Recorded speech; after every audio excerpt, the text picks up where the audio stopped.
Welcome to Deep Dive. Today we're taking a close look at a pretty significant policy shift.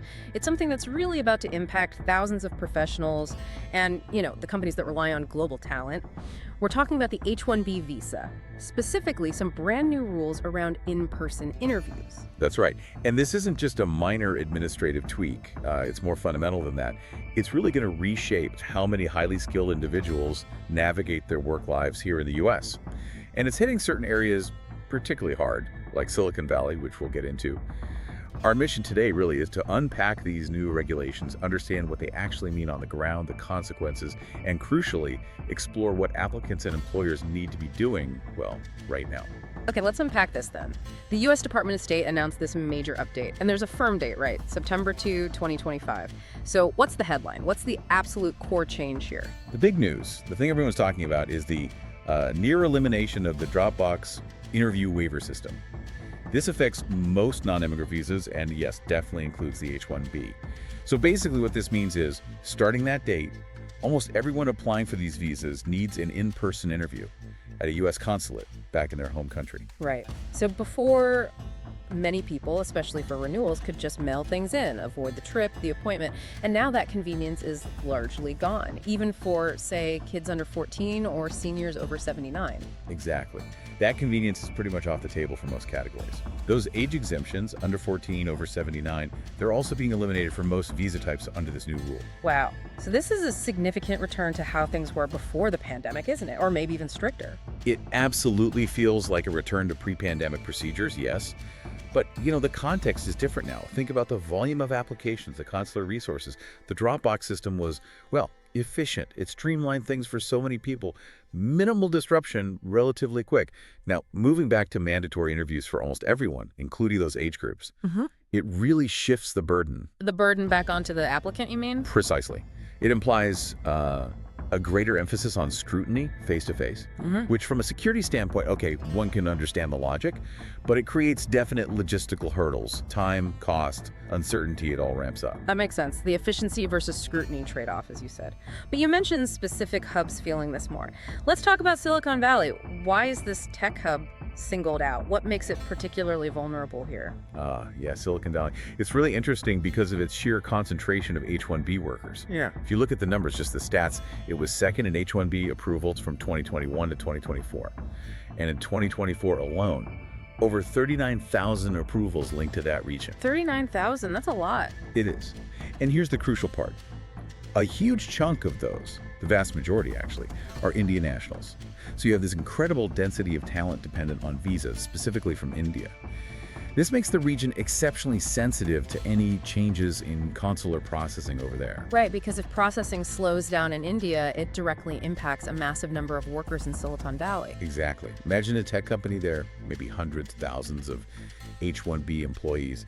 Renewals used to be maybe just dropping off documents. Now, each person might need to fly back, get an appointment, do the interview. That kind of ripple effect in such a concentrated area, it's a huge challenge. And like you said, it's not just numbers or logistics for companies, it's about people. We're hearing immigration attorneys sounding the alarm. You mentioned Bill Hing from the University of San Francisco warning about delays, costs, people getting stuck. What does stuck actually look like for, say, an engineer working in California? Yeah, that word stuck really captures it. It's not just being delayed. Imagine you're that engineer. You fly back for your interview. You could face processing times of weeks, maybe even months if there's administrative processing. During that time, you can't re-enter the U.S. And importantly, you likely can't work remotely for your U.S. employer because of visa rules. No work, no income.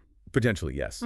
Lost income, plus the cost of the travel, living abroad unexpectedly, and the stress, being separated from maybe family here, your home, your project team, falling behind at work, the uncertainty. It's a massive disruption, personal and professional. And that disruption, as you hinted, doesn't stop with the individual. It hits the employers hard too. Project delays, product launches, push back. Absolutely. And connecting this to the bigger picture, it's important to remember this isn't just H-1Bs. The policy shift hits other key visa types too, like L-1s for transferring managers or specialists within companies. Super important for multinationals. F-1s and M-1s for students. J-1s for exchange visitors. even O1s for those with extraordinary ability. So it's a broad procedural tightening across the board. It certainly seems that way. It suggests a wider U.S. government effort to standardize, maybe increase scrutiny on visa applications across many categories that are really vital for global talent exchange and economic contribution. Okay, so we see the human cost, the wider scope. Let's pivot back to the employers. For the companies, the HR teams, what are the systemic headaches here? It goes beyond just one person being delayed, right? Oh, absolutely. For employers, it's a major operational challenge. A few key things jump out. First, the costs. Direct costs like flights, hotels for employees, maybe extra legal fees, and the indirect cost of lost productivity. That's huge. Paying someone who can't work or hiring temps. Right, and the timing. That's the second big one. Longer processing times. Consulates are already busy. Now add mandatory interviews for almost everyone. Backlogs seem inevitable. What used to take weeks might take months. That messes up hiring timelines, project staffing. Everything slows down. And just getting the appointment must be tough. Exactly. Third point, scheduling nightmares. Interview slots can already be hard to get, booked way in advance. Trying to coordinate this for potentially many employees, maybe all needing appointments in the same country, it's a massive administrative load for HR. It really forces companies, especially in tech, to rethink their timelines, build in huge buffers. It's a logistical tsunami. Wow, so the old Dropbox efficiency is completely flipped on its head. It puts a new, heavy burden on companies already dealing with a lot globally. Precisely. It demands a strategic response, not just reacting when someone gets stuck. Companies need to plan for this, support their employees proactively. Those that do will manage better, those that don't. They could face real talent issues. So let's talk actionables. For the people directly affected, the visa applicants and the company sponsoring them, what should they be doing right now with that September 2, 2025 date looming? Okay, for visa applicants, the absolute number one thing, if you're eligible, try to apply or renew before September 2, 2025. That window is closing, but it might let you use the current waiver system. Act fast if that's an option. And if you can't make that deadline, Then diligence is key. Check the specific U.S. consulate website for your country constantly. That's where you'll find the real-time info on appointment wait times, required documents, procedures, and really prepare for the interview itself. Get all your documents perfectly organized, understand your job, why you need the visa. Be ready to talk about the H-1B's dual intent aspect, that you intend to comply with the visa terms, but might also seek permanent residency later. Clarity and confidence are crucial. good advice. And for the employers, what steps should HR and leadership take now? For employers, number one is communication. Proactive communication. Tell your sponsored employees about these changes now. Explain what it means, maybe hold info sessions. Reduce the anxiety by providing clear information. Second, build in buffer time, lots of it, into staffing plans, project timelines, onboarding schedules. Assume delays will happen. Start visa processes much earlier than you used to. Have backup plans. And legal help. Absolutely essential. Third point, engage with Immigration Counsel. More important than ever.